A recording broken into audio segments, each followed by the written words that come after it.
Hello and welcome to Property Question Time. I'm Stephen Galton and this is the programme where you can have your property related questions answered by our team of property experts. Joining me today are Tricia Harvey, Real Life Group co-founder. Hi Tricia, how are you? Hi. Very good, very good. Nice to be back. Good journey down? Long. It's worth it, Stephen, it's worth it. Okay. Evan MacDonald, property developer, CEO of Melt Homes, public speaker and mentor. Welcome to you, Evan. Thank you. Good to see you again. And finally, Mark Harvey, founder of Real Life Group.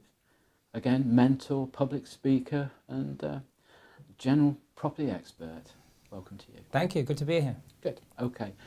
Trish, I'm going to start with your first question, which is a little bit lengthy, but I'm sure you'll be able to help. A number of specialist buy-to-let lenders offer long-term mortgages for the purchase of such properties, even if one is approaching retirement age. Such mortgages would not, as I understand it, be available if it was for the purpose of buying your own home. I guess the difference is that the lender would be looking at the potential rental income rather than one's personal income when making a suitability assessment. Would the same buy-to-let terms be available if it was for the purpose of buying an HMO property? And breathe. So that's a great question. Firstly, I am not a broker or FCA regulated, so always check and go and seek advice from the experts in that regard. See what's available for you in your personal circumstances. But in regards to commercial buying, which is obviously not a residential mortgage, it's commercial with your HMOs and things like that, it is seen as an investment. So it's an asset that you're buying, so they will look very similarly to a buy-to-let. What's the rental income? The mortgage, if you're going to be remortgaging at the end to pull money back out, or you're going to leave money in there. So they analyse it in a different way. So definitely looking at it more as an asset. Is that a yes or a no?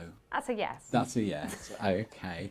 But check based on your circumstances. Okay, Mark, have you got anything to add to that? Because you're in cahoots with your partner there. So I think based on what the person is asking, they want to do a HMO and they're wondering, will they be able to get lending based on that it's an income producing asset rather than they're going to live there? Well, rather than their age, I think is the critical thing. Yeah, rather than their age, but they do that, but they wouldn't do that for residential. So it's like, yeah, of course, they look at it totally different because it's a totally different situation. So like different products apply. And if you're going from like, there's a residential, which is highly regulated, and then there's commercial, which is still regulated, but there's more of a conversation that happens, more common sense, more, variability that can happen in different situations. So just look into that. I think the classic lesson though is there again, get your professional team together, isn't it? Good broker can be worth $1 million.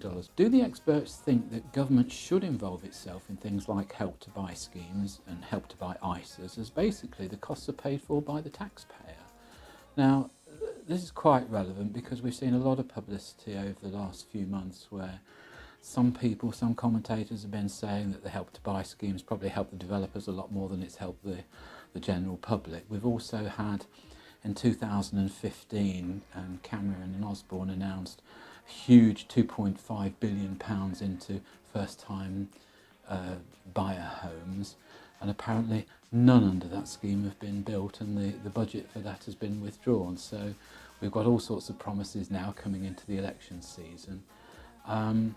Is it a taxpayer responsibility, do you think? Yeah, I think with the help to buy, it is really good. And I think what you're saying, pointing it out, it is just really difficult. Salaries and house prices, they just don't match. So I know it's obviously being looked at all the time. But have they ever? But no, and I think that the challenge is, like right now, it's a buyer's market, certainly with mortgage rates the way that they are. There's a lot of things helping people out there, but the help to buy, I think that's a great idea. I mean, I just have to say on this, I mean, Evan, I think you said that people can't afford to buy at the prices they are today. But that's been the case ever since I can remember. I mean, I've said it on this programme before. I bought my first house when it was £2,000. And I thought, when I sold it for $3,000, I thought I was some kind of millionaire, and I never for sure thought it would go to $4,000. Wow. Well, heaven knows what it is today. But it's the availability of sensible funding, surely, that's the critical factor here. I think it's probably got more to do with the way that the market works and always will work. We have a constrained supply of houses in this country, partly because we have a limited amount of land. We've got a planning system that constrains supply. People don't want houses built in their own land, and the net effect of that is that there's going to be a greater and greater imbalance between demand and supply. In the long run, house prices have always outstripped inflation. And so I think it is true to say that houses are less affordable than they have been in the past. It's always been a big mountain, but the mountain keeps getting higher and higher. And until the planning system is relaxed, that's not going to change. Okay, all right. And the planning system is unlikely to be relaxed anytime in the near future. Well, in any sensible way.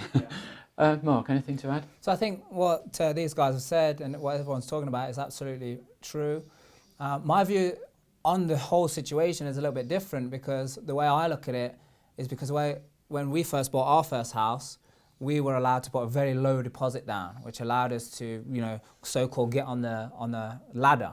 But then, over time, if the market doesn't move much, or if it goes down just a tiny bit, then it's not a good situation to be in. Negative equity. Yeah, so either way, it's always going to come back to whether people, this word that goes around, can afford, and that's what it's all about, the schemes to help people buy. It's like, if we're focusing on how do we help people buy because they're only earning a certain amount of money, or actually, what if we focused on helping people be more resourceful, make more money, build, better lives for themselves, then there's more affordability, let's call it. I mean, I'm not sure I like this word afford, can afford, can't afford, but like actually help people exchange more value within society, then we're not looking at this problem. Because I think we grow up and we're told, oh, you must buy a house, get on that ladder, and that's exactly what we did.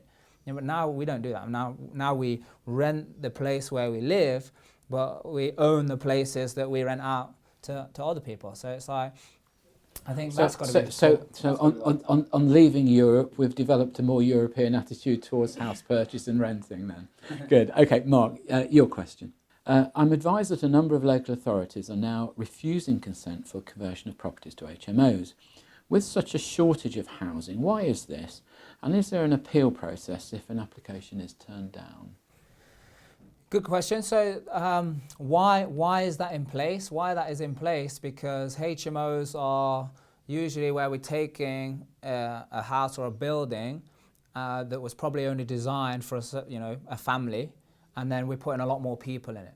So while there's a restriction in there, which is called Article 4, is because if there are too many of these in all one place, like in a condensed area, then obviously you're getting a lot of people in a lot of areas. So there could be things to do with parking, it could be things to do with the services, like the water and all of this, and just the general condensing the population of the area. So then the restriction is there to make sure that it's spaced out adequately. Is there an appeal process? I think Tricia probably knows more about this than I do, whether there is one or not. I think there probably is an appeal process for everything these days, but what you do with it is another thing. Yeah, I think so I do a lot with planning and working with the councils and our architects and stuff, and it's about finding out what they want in their areas. So there is something called an Article 4, as Mark was talking about, which meant basically an Article 4 direction or directive has been put in place in an area when there has been an over-intensification of HMOs in a given area. So maybe lots of neighbour complaints and lots of antisocial behaviour, things like that.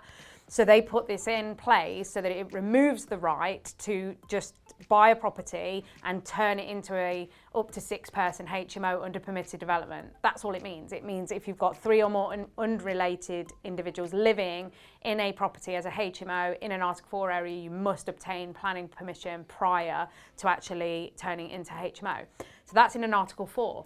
There are also other areas that are not Article 4 where planning is more difficult as well, just to get into HMO. This could be in many factors. It could be, like Mark was saying, due to neighbour complaints and objections from like parking permits and things like that. But also, if you get an objection from a councillor that lives on that street, that it automatically goes to a committee meeting. And my experience of committee meetings is they don't like HMO very much. But again, a lot of it is not from current circumstances, it's all from past conditioning. Because the HMOs, when the Article 4s were put in place, possibly 2012 in some of our areas, were very different to what they're like hotels now, certainly the ones we provide. Very, very high finish. All right. So, yeah. Great stuff. Thank you all very much indeed.